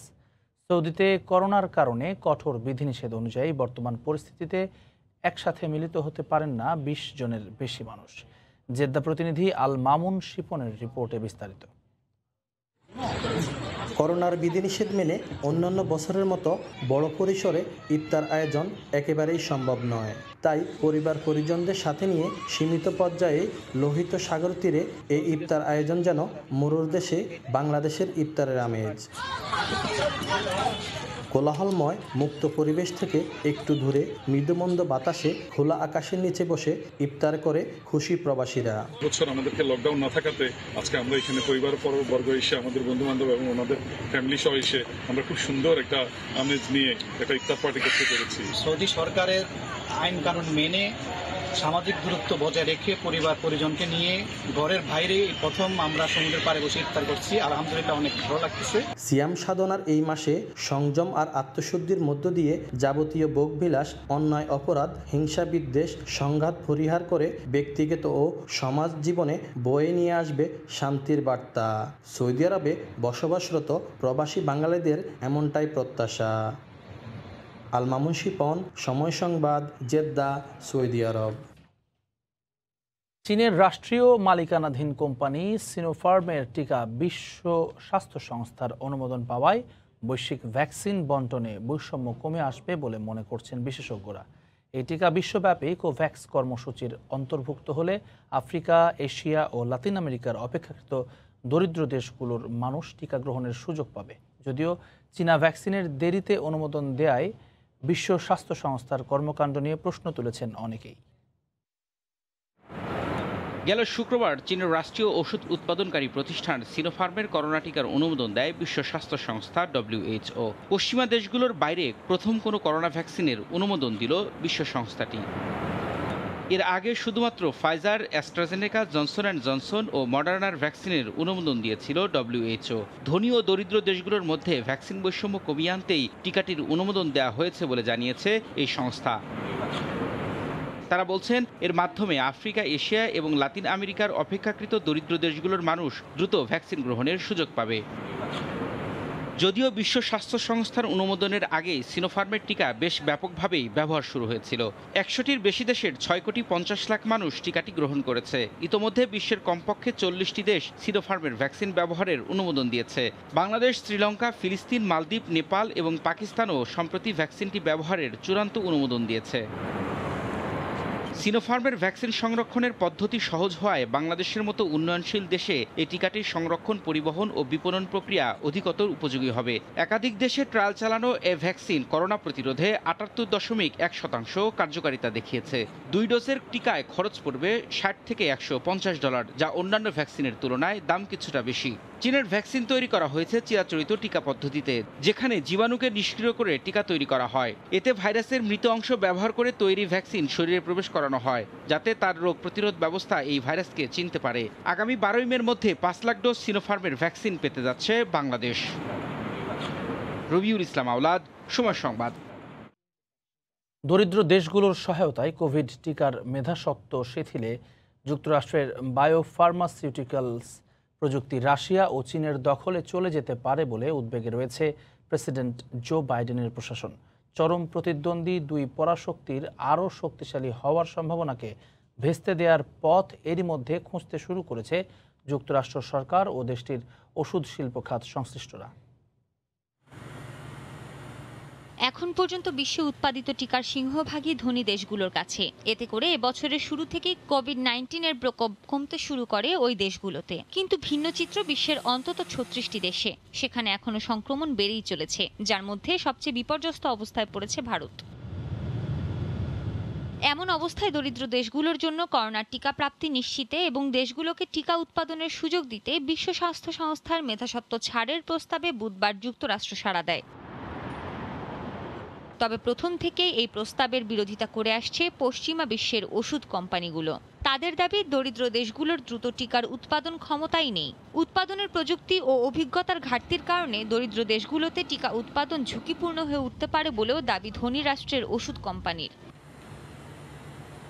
এবার অনেক কোম্পানির সঙ্গে যুক্তরাষ্ট্রের কিছু কর্মকর্তারাও আশঙ্কা করছেন, মেধাস্বত্ব শিথিল করার পদক্ষেপ চীনকে গবেষণায় কয়েক বছর এগিয়ে দিতে পারে। ফাইজার বায়োনটেক ও মডার্নার উদ্ভাবিত কোভিড-19 টিকায় মেসেঞ্জার আরএনএর ব্যবহার বায়োটেকনোলজিতে একটি নতুন উদ্ভাবন। চীন ও রাশিয়ার নিজস্ব উদ্ভাবিত টিকা থাকলেও সেখানে এই বায়োটেকনোলজি ব্যবহার করা হয় না। এই যুক্তি তুলে ধরে যুক্তরাষ্ট্রের সাবেক বাণিজ্য মন্ত্রী এবং চীনের রাষ্ট্রদূতের দায়িত্ব পালন করা গ্যারি লকের দাবি, বেইজিংয়ের উদ্দেশ্য কলা কৌশলগুলো জেনে নেয়া, যাতে ভবিষ্যতে তারা আরও বিভিন্ন টিকা তৈরি করতে পারে। কোভিড-19 টিকা উদ্ভাবনের বিষয়ে চীনের ফসুন ফার্মা এরই মধ্যে বায়োনটেকের সঙ্গে একটি চুক্তি করেছে, যা এ ধরনের প্রযুক্তিতে তাদের কিছুটা হলেও প্রবেশাধিকার দেবে। সৃষ্টি ঘটক, সময় সংবাদ। ভারতে পশ্চিমবঙ্গের বিধানসভা নির্বাচন পরবর্তী সহিংসতার প্রতিবাদে যুক্তরাষ্ট্রের ক্যালিফোর্নিয়ায় বিক্ষোভ সমাবেশ করেছে প্রবাসী ভারতীয়রা। বিক্ষোভ সমাবেশ থেকে বক্তারা অবিলম্বে সহিংসতা বন্ধের দাবি জানান। ক্যালিফোর্নিয়া থেকে লস্কর আল মামুনের রিপোর্ট। স্থানীয় সময় রোববার দুপুরে বিক্ষোভে ফেটে পড়েন প্রবাসী ভারতীয়রা। নিজ দেশ ভারতের নির্বাচন পরবর্তী সহিংসতা বন্ধে রাস্তায় মিছিল সমাবেশ করেন তারা। ক্যালিফোর্নিয়ার ভারতীয় অধ্যুষিত আর্টিসিয়া শহরে অনুষ্ঠিত ওই বিক্ষোভ সমাবেশে বক্তারা অবিলম্বে সহিংসতা বন্ধে প্রশাসনের হস্তক্ষেপ দাবি করেন। এ সময় তারা পশ্চিমবঙ্গের মুখ্যমন্ত্রী মমতা বন্দ্যোপাধ্যায় বিরোধী স্লোগান দেন। বিধানসভা নির্বাচনে তৃতীয়বারের মতো বিপুল জয় নিয়ে ক্ষমতায় আসে তৃণমূল। বিজেপি তাদের দলের সদস্যদের ওপর তৃণমূল কর্মীদের হামলার অভিযোগ করেছে। বিজেপির কার্যালয় ভাঙচুর, এমনকি বিজেপি কর্মীদের দোকানপাট তৃণমূল কর্মীরা লুট করেছে এবং সহিংসতায় অন্তত 10 বিজেপি কর্মী নিহত হয়েছে বলে অভিযোগ তাদের। ভারতের পশ্চিমবঙ্গের বিধানসভা নির্বাচন পরবর্তী সহিংসতার জন্য রাজনৈতিক দলগুলো পাল্টাপাল্টি দোষারোপ করছে। ভারতের নির্বাচন পরবর্তী সহিংসতা বন্ধ ও এর বিচারের দাবিতে যুক্তরাষ্ট্রের প্রবাসী ভারতীয়রা বিক্ষোভ সমাবেশে তারা অবিলম্বে এই ঘটনার সুষ্ঠু তদন্ত ও বিচারের দাবি জানিয়েছেন। ক্যালিফোর্নিয়ার আর্টিসিয়া থেকে লস্কর আল মামুন, সময় সংবাদ। শ্রীলঙ্কা থেকে দেশে ফেরা যে কারো 14 দিনের কোয়ারেন্টিনের নিয়ম থাকলেও সরকারের বিশেষ অনুমতি নিয়ে অনুশীলন করেছেন ক্রিকেটাররা। তবে চিকিৎসকরা বলছেন বর্তমান করোনা পরিস্থিতিতে অন্তত 7 দিন কোয়ারেন্টিনে থাকা যৌক্তিক ছিল। যদিও আগেভাগে অনুশীলনের সুযোগ পাওয়াটাকে ইতিবাচকভাবে দেখছেন বিসিবি পরিচালক খালেদ মাহমুদ সুজন, কিন্তু ভারত থেকে ফেরা সাকিব মুস্তাফিজের কোয়ারেন্টিন শিথিলের সম্ভাবনা নেই বলে মনে করেন তিনি। নিউজিল্যান্ড থেকে ফেরার পর এই প্রথম আবারও মাহমুদুল্লাহ নাসুমরা অনুশীলনের সঙ্গী হিসেবে পেলেন মুশফিক, তাসকিন, লিটন, মিরাজ, মিঠুন, তাইজুলদের। সরকারের অনুমতি সাপেক্ষে কোয়ারেন্টিন শিথিল হওয়ায় মিরপুর স্টেডিয়ামে শ্রীলঙ্কা ফেরত ক্রিকেটারদের পাশাপাশি head coach Russell Domingo, batting coach Jon Lewis ও ফিল্ডিং কোচ রায়ান কুক। শ্রীলঙ্কায় বায়োবাবলে থাকায় ক্রিকেটারদের বিষয়টিকে বিশেষ বিবেচনায় নিয়েছে স্বাস্থ্য মন্ত্রণালয়। বেসামরিক বিমান চলাচল কর্তৃপক্ষের প্রজ্ঞাপনে শ্রীলঙ্কা ফেরত প্রত্যেকেরই 2 সপ্তাহের কোয়ারেন্টিনের নিয়মের ব্যত্যয় ঘটেছে টাইগারদের ক্ষেত্রে, যে সিদ্ধান্ত বিস্মিত করেছে চিকিৎসা বিশেষজ্ঞদের। চিকিৎসা বিজ্ঞানের নিয়ম অনুযায়ী কোভিড-19-এর কোয়ারেন্টাইন পিরিয়ড 14 দিন হওয়া উচিত, কিন্তু বাস্তবে আমরা যেটা দেখি ম্যাক্সিমাম রোগীর ক্ষেত্রেই এটা 7 দিনের মধ্যেই রোগটি প্রকাশিত হয়। অতএব মন্দের ভালো হিসাবে এর কোয়ারেন্টাইন পিরিয়ড 7 দিন হতে পারে, কোনোভাবেই 3 দিন, 4 দিন বা 5 দিন নয়। তবে সিরিজের আগে প্রস্তুতির এই সুযোগ টিম ম্যানেজমেন্টকে স্বস্তি দিচ্ছে। শ্রীলঙ্কা থেকে চিন্তা করছিলাম যে 7, 8, 9টাকে ট্রেনিং পার্ট করে তারপর আমরা 10 তারিখ থেকে 17 তারিখ পর্যন্ত একটা বন্ধ দিব। আমরা তো জানতাম না যে 14 দিন কোয়ারেন্টাইন করতে হবে, এটা তো আসার দিন আমরা শুনতে পারি যে আমাদের 14 দিন কোয়ারেন্টাইন করতে। আগে যদি আমরা জানতাম তাহলে তো প্ল্যানটা ডিফারেন্ট হতো। বাট এনিওয়ে, যেটা সরকারি আইন সেটা মানতেই হবে আমাদের কঠোরভাবে। তারপরে আমরা যে এই 2 দিন ছেলেরা মাঠে আসতে পারছে, ব্যাটিং বোলিং করতে পারছে, দ্যাট ইজ গুড এনাফ। এদিকে ভারত থেকে ফেরা সাকিব মুস্তাফিজের কোয়ারেন্টিন শিথিলের ব্যাপারে সরকারের সবুজ সংকেত মেলেনি। ওরা তো সবচেয়ে কঠিন জায়গা থেকে এসছে আসলে, বাট আমরা যদি জানি হয়তো 14 দিনই কোয়ারেন্টাইন করতে হতে পারে, সেক্ষেত্রে হয়তো বড় প্র্যাকটিস জয়েন করবে একটু লেট হয়তো পারে। তাই এদিকে ঈদের আগে পূর্ব নির্ধারিত প্র্যাকটিস সেশন আরও একদিন বাড়ানো হয়েছে। মাকসুম আলম খান, সময় সংবাদ, ঢাকা। বাংলাদেশ ক্রিকেট দলের ব্যাটিং পজিশন নিয়ে হেড কোচ রাসেল ডমিঙ্গোর ফর্মুলা পুরোপুরি ব্যর্থ। এতে নেতিবাচক প্রভাব পড়েছে দলে। তাই 2023 ওয়ানডে বিশ্বকাপ সামনে রেখে সাকিবকে পুনরায় 3 নম্বরে ব্যাট করানো উচিত, এমনটাই বলছেন ক্রিকেট বিশ্লেষক নাজমুল আবেদিন ফাহিম। শুধু তাই নয়, মিডল অর্ডারে ইমরুল কায়েস এবং 7 নম্বরে আফিফ হোসেনকে খেলানোর মত এই বিশেষজ্ঞের। বিস্তারিত হুমায়ুন কবির রোজের রিপোর্টে। এতেও লাভ হয়নি। গুরুত্বপূর্ণ এই 3 নম্বর পজিশনে ব্যাটসম্যান সাকিবের বিকল্প এখনো পাওয়া যায়নি। তাই লঙ্কা সিরিজে ওই সাকিবেই রাখতে হচ্ছে ভরসা। আমার কাছে এটা বেশ নেগেটিভ থিঙ্কিং মনে হয়। আমরা দেখেছি অলরেডি 2-3 জনকে দিয়ে ট্রাই করা হয়েছে এবং সেটা মিজারেবলি ফেল করেছে।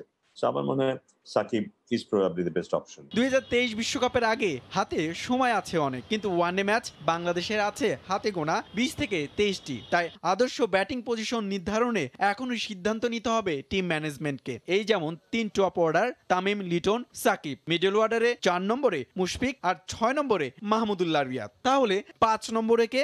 সেক্ষেত্রে অধিনায়ক তামিমের চাওয়া অনুযায়ী ইমরুলকে এই পজিশনে খেলানোটা হবে ইতিবাচক। ইমরুল কায়েসকে চিন্তা করা যেতে পারে 5 নম্বরে, বা তার পাশাপাশি হয়তো আরো 1-2 আমরা মাথায় রাখতে পারি, যাতে আমরা এই 1-1.5-2 বছর দেখবো। মানে it's not a bad thing, but এখন অনেক সময় আছে, আরো নিশ্চিত হওয়ার যে ব্যাপারটা সেটা আরো সময় সাপেক্ষ ব্যাপার। 2023 বিশ্বকাপ উপমহাদেশে এই ব্যাপারটি মাথায় রেখে সেরা একাদশের 7 জন ব্যাটসম্যান রাখার পরিকল্পনা থাকতে হবে বাংলাদেশের টিম ম্যানেজমেন্টের। সেক্ষেত্রে 7 নম্বর পজিশনে আফিফ হোসেনে আস্থা রাখার পরামর্শ বিশ্লেষকদের। হুমায়ুন কবির রোজ, সময় সংবাদ, Dhaka. Dhaka premier league cricket শুরু হবে 31 মে, কিন্তু এখনও বিসিবির বায়োবাবল পরিকল্পনা সম্পর্কে তেমন কিছুই জানে না ক্লাবগুলো। শিগগিরই 12টি দলের সঙ্গে আলোচনায় বসতে সিসিডিএমকে অনুরোধ জানিয়েছে তারা। এদিকে ক্রিকেটার ও কোয়াবের আশা বিসিবি প্রেসিডেন্টস কাপ এবং বঙ্গবন্ধু কাপের মতো নিরাপদেই শেষ হবে এবারের ডিপিএল। বিস্তারিত মাকসুম আলম খানের রিপোর্টে। করোনায় আইপিএলের মতো আসর যখন স্থগিত, ঘরে ফিরতে হচ্ছে ক্রিকেটারদের, তখনই ঢাকা প্রিমিয়ার লিগ আয়োজন প্রক্রিয়াধীন। কিন্তু মহামারীতে ক্রিকেট আয়োজনে সবচেয়ে বড় চ্যালেঞ্জ বায়োবাবল নিয়ে বোর্ডের পরিকল্পনা কতটুকু প্রস্তুত? ক্লাবগুলোর বক্তব্য বিসিবির প্রস্তুতিকে ফেলছে প্রশ্নের মুখে। আমরা ক্লাবে কোনো চিঠিও পাইনি, বা এমনি শুনছি যে শুনতে পারতেছি যে খেলাটা হবে। লিগ শুরুর আগে একটা মিটিং হওয়ার কথা, হয়তো আমরা মিটিংয়ে গেলে পরবর্তীতে বুঝতে পারবো। ডিপিএল নিয়ে 12 ক্লাবের সঙ্গে গেল মার্চে একবারই সভায় বসেছিল সিসিডিএম। আসরের ভেন্যু, ফরম্যাট ও ক্রিকেটারদের পারিশ্রমিক সহ সব বিষয়েই সন্তোষ জানিয়েছিল ক্লাব প্রতিনিধিরা। তবে ওই সভার পর আর কোনো আলোচনা হয়নি। আবাসন ও অনুশীলন ব্যবস্থা নিয়ে সুনির্দিষ্ট কোনো ধারণা নেই দলগুলোর। এই ব্যাপারগুলো নিয়ে এখনও ওইরকমভাবে চিন্তা ভাবনা করিনি, কারণ আপনি দেখেন যে ক্লাবগুলো যারা চালায় ওনাদের পক্ষে কিন্তু মাঠে যে আপনার 14-15 দিন বা 20 দিন একসাথে কন্টিনিউয়াসলি ওখানে থেকে খেলাগুলো শেষ করে আসা সম্ভব না। আমার টিমটা থাকে এলো একাডেমি ভবনে, এবং ওর পাশে আবার ক্রিয়াপল্লী আছে, অনেক টিম আছে, ওখানে 4-5টা টিম থাকতে পারবে। বিকেএসপিতে থাকার ব্যবস্থা খুব সুন্দর আছে। এই 1 মাস আপনি ইচ্ছে করে আটকে রেখে আপনি 12টা টিমকে প্র্যাকটিস করা মানে খেলাধুলা করার কোনো প্রবলেম নেই। উপার্জনের বড় দরজা খুলে যাওয়ায় স্বস্তিতে ক্রিকেটাররা। তবে লিগ সফলভাবে সম্পন্ন করতে কোনোভাবেই যাতে বায়োবাবল ভঙ্গ না হয় সেদিকে খেয়াল রাখতে হবে সবারই। সারা বছর প্র্যাকটিস করে যাচ্ছি, বাট কোনো খেলা থাকছে না। লাস্ট বছর বঙ্গবন্ধু হলো, এখানে পারফর্ম করলাম, পারফর্ম করার পরে কোনো খেলা ছিল না। তো বিসিবির কাছে রিকোয়েস্ট করবো যে খেলাটা যাতে এমনভাবে পরিচালনা করেন যাতে বঙ্গবন্ধু টি20 যেভাবে আমরা শেষ করতে পেরেছি, 31 মে যে টুর্নামেন্টে চালু হবে এটা যাতে আমরা সুন্দরভাবে শেষ করতে পারি। প্লেয়ারদের যে বায়ু বাবল পদ্ধতি রয়েছে, আমরা আশা করব ক্রিকেটাররাও কিন্তু এই ব্যাপারে অত্যন্ত সচেতন, ক্লাবগুলো এই ব্যাপারে অত্যন্ত ইতিবাচক ভূমিকা রাখবেন। তাহলেই আমরা একটি সুষ্ঠু নিরাপত্তার মাধ্যমেই কিন্তু আমরা এই Dhaka premier division cricket league সম্পন্ন করতে পারবো। এর আগে বেশ কিছু ক্রিকেটার করোনা আক্রান্ত হওয়ায় স্থগিত করতে হয়েছিল জাতীয় ক্রিকেট লিগ। ওই ঘটনায় বিসিবির বায়োবাবল হয়েছিল প্রশ্নবিদ্ধ। ডিপিএল শুরুর আগে এনসিএল এর ওই অভিজ্ঞতা থেকে কি শিক্ষা নেবে বোর্ড? মাকসুম আলম খান, সময় সংবাদ, ঢাকা। 2023 সালের মধ্যেই খেলার উপযোগী হবে শেখ হাসিনা আন্তর্জাতিক ক্রিকেট স্টেডিয়াম, আর পুরো প্রকল্পের কাজ শেষ হবে 1 বছর পর, জানিয়েছেন বিসিবির গ্রাউন্ডস কমিটির চেয়ারম্যান মাহবুব আনাম। করোনা মহামারীতে আর্থিকভাবে কিছুটা ক্ষতিগ্রস্ত হলেও এখনো পর্যন্ত স্টেডিয়াম নির্মাণের ব্যয় বহন করার মতো অবস্থানে আছে বিসিবি। তবে অর্থের টান পড়লে বিকল্প ভাবনাও আছে ক্রিকেট বোর্ডের। সাজিদ মুস্তাহিদের রিপোর্ট। অবস্থার উন্নতি হয় আবারও শুরু কর্মযজ্ঞ। বেশ জোরে সোরে এগিয়ে চলছে শেখ হাসিনা আন্তর্জাতিক ক্রিকেট স্টেডিয়াম নির্মাণের কাজ। করোনার জন্য কিছুটা বিলম্ব হলেও দ্রুতই মাঠ খেলার উপযোগী করতে চায় বিসিবি। নির্দিষ্ট লক্ষ্য নির্ধারণ করেই এগিয়ে যাচ্ছে ক্রিকেট বোর্ড। এখানে তো খালি একটা স্টেডিয়াম নয়, এটা একটা কমপ্লেক্স, একাডেমি বা অন্যান্য স্পোর্টিং ফ্যাসিলিটি থাকবে ক্রিকেটের জন্য। আশাটা থাকবে সেটা হলো যে স্টেডিয়ামটা তৈরি করে এবং আন্তর্জাতিক ক্রিকেট খেলার জন্য উপযোগী করে দেওয়া। সেটা আমরা এখনও 2023-এর মধ্যে করতে পারবো বলে আমি আশাবাদী, কিন্তু বাকি কমপ্লেক্সগুলো হয়তো আরও প্রক্রিয়াধীন থাকবে, গ্র্যাজুয়ালি আরেক বছর খানেকের মধ্যে লাগবে। শুরু থেকেই নিজস্ব অর্থায়নে স্টেডিয়াম নির্মাণের কথা বলে আসছে বোর্ড। করোনা মহামারীতে আর্থিকভাবে কম বেশি সব ক্রিকেট বোর্ডই ক্ষতিগ্রস্ত হয়েছে। যদিও এই বিষয়ে চিন্তিত নয় বোর্ড, স্টেডিয়াম নির্মাণে বিশাল অঙ্কের অর্থ কিভাবে আসবে তার পরিকল্পনাও করা আছে। এই প্রজেক্টটাকে ফাইন্যান্স করার জন্য বেশ কিছু প্রক্রিয়া আমরা আগে চিন্তা করে রেখেছিলাম। সেই প্রক্রিয়ার কিছুটা আসবে স্টেডিয়ামের ভিতরের ফ্যাসিলিটির থেকে, যেটা আমরা প্রি সেল করতে পারবো। সেটা একটা আমি মনে করি প্রায় 25% অফ দ্য ফান্ড ওখান থেকে এসে যাবে। বিসিবির যেই অঙ্কের টাকা নিজেদের কাছে আছে এবং প্রতি বছর যেটা সারপ্লাস থাকে, সেটাকে যদি আমরা গণনায় আনি তাহলে আমার কাছে মনে হয় বিসিবি এখনও সক্ষমতা আছে এই পুরো প্রজেক্টটাকে সেলফ ফাইন্যান্স করার। তবে কালক্ষেপণ হওয়ায় বাড়তে পারে ব্যয়, তাই মেগা প্রকল্পে অর্থের টান পড়লে বিকল্প ভাবনাও করে রেখেছে বিসিবি। বিভিন্ন পর্যায়ে বিভিন্ন আন্তর্জাতিক ইভেন্টে সরকারের কাছ থেকে আমরা সর্বাত্মক সহযোগিতা পেয়েছি। অবশ্যই সরকারের সহযোগিতা আমরা পেলে অবশ্যই খুশি হব। এর বাইরেও ব্যাংকিং চ্যানেলে লোন হিসাবেও ফান্ড পাওয়া সম্ভব। তো সেই জন্য আমি মনে করি না যে এই প্রজেক্টটা করার জন্য যে অর্থায়ন দরকার সেই অর্থায়নে কোনো অসুবিধা হবে। সাজিদ মুস্তাহিদ, সময় সংবাদ, ঢাকা। এবার দেশের ফুটবলের খবর। আজ শুরু হচ্ছে বাংলাদেশ জাতীয় দলের ক্যাম্প। ইংল্যান্ড থেকে বাংলাদেশে আসছেন প্রধান কোচ জেমিডে। তবে এসেই যোগ দিতে পারছেন না ক্যাম্পে। 5 দিনের কোয়ারেন্টাইনে থাকতে হবে জেমিডেকে। বিশেষ বিবেচনায় স্বাস্থ্য মন্ত্রণালয় থেকে অনুমতি নিয়ে রেখেছে বাফুফে, জানিয়েছেন সাধারণ সম্পাদক আবু নাইম সোহাগ। করোনা নেগেটিভ হলে 16 মে থেকে অনুশীলনে যোগ দেবেন কোচ। করোনার দ্বিতীয় ঢেউয়ে টালমাটাল দক্ষিণ এশিয়া, যার প্রভাব পড়েছে বাংলাদেশেও। অদৃশ্য এই ভাইরাসের বিস্তার রোধে শক্ত অবস্থানে সরকার। বিশেষ কিছু দেশ থেকে বাংলাদেশে আসলেই বাধ্যতামূলক করা হয়েছে 14 দিনের কোয়ারেন্টাইন। কোয়ারেন্টাইন ইস্যু নিয়ে বিসিবি যখন হযবরল অবস্থা, সেখানে বাফুফে আগে থেকেই সতর্ক। প্রধান কোচ জেমি ডে দেশে আসছেন সোমবার রাতে, তাই আগে থেকেই অনুমতি নিয়ে রেখেছে স্বাস্থ্য মন্ত্রণালয়ের। একই নিয়ম থাকবে অন্য কোচিং স্টাফদের ক্ষেত্রেও। কাছ থেকে আমরা পারমিশন নিচ্ছি, ও 5 দিন কোয়ারেন্টাইন থাকলে হবে। 6 ডেতে যদি ওর কোনো কোভিড না থাকে 6 ডে থেকে ওর ট্রেনিং এ যেতে পারবে। ইভান তো অলরেডি দেশে আছে, পরশু থেকে তো ইভান ওদের সাথে কাজ করতে পারবে। ইভানের জন্য কোনো সমস্যা নেই, যারা বাইরে থেকে আসবে তাদের জন্য। এদিকে দুপুর থেকে ক্যাম্পে যোগ দিবেন জাতীয় দলের প্রাথমিক দলে ডাক পাওয়া ফুটবলাররা। ক্যাম্পে উঠেই করানো হবে করোনা টেস্ট। এরপর মাঠের অনুশীলন শুরু করবেন ফুটবলাররা। তবে কোচের কোয়ারেন্টাইনের কারণে দলের দায়িত্বে থাকবেন দেশীয় কোচিং স্টাফরা। 16 মে থেকে অনুশীলনে যোগ দিবেন জেমি। 10 তারিখে আসলে 11, 12, 13, 14, 11, 12, 13, 14, 15 তারিখ, 16 তারিখে ট্রেনিং করতে পারবে আর কি। আমরা যদি 22 তারিখে যাই তো 1 সপ্তাহ ট্রেনিং করাইতে পারবে। তো যেসব দলের প্রিমিয়ার লিগের ম্যাচ শেষ হচ্ছে তারাই শুধু ক্যাম্পে উঠবেন, বাকিরা লিগের ম্যাচ শেষ করেই যোগ দিবেন ক্যাম্পে। তারেক হাসান শিমুল, সময় সংবাদ, ঢাকা। ভোরের সময়ের শীর্ষ সংবাদ জানিয়ে দিচ্ছি আরেকবার। করোনা ঝুঁকি নিয়েই রাজধানী থেকে ট্রাক ভাড়া করা গাড়িতে ঈদ যাত্রা। যে কোনো উপায়ে ফেরিতে ওঠার চেষ্টা, ঘন্টার পর ঘন্টা আটকা জরুরি পরিবহন। আকাশপথে এক টিকিটে দিতে হচ্ছে ফিরতি ফ্লাইট ভাড়াও। ঈদে ঘরমুখো মানুষের চাপ বাড়ার সুযোগ নেয়ার অভিযোগ সমন্বয়ের সাফাই এয়ারলাইন্সগুলোর। এই ছিল ভোরের সময়, সঙ্গে থাকুন সময়।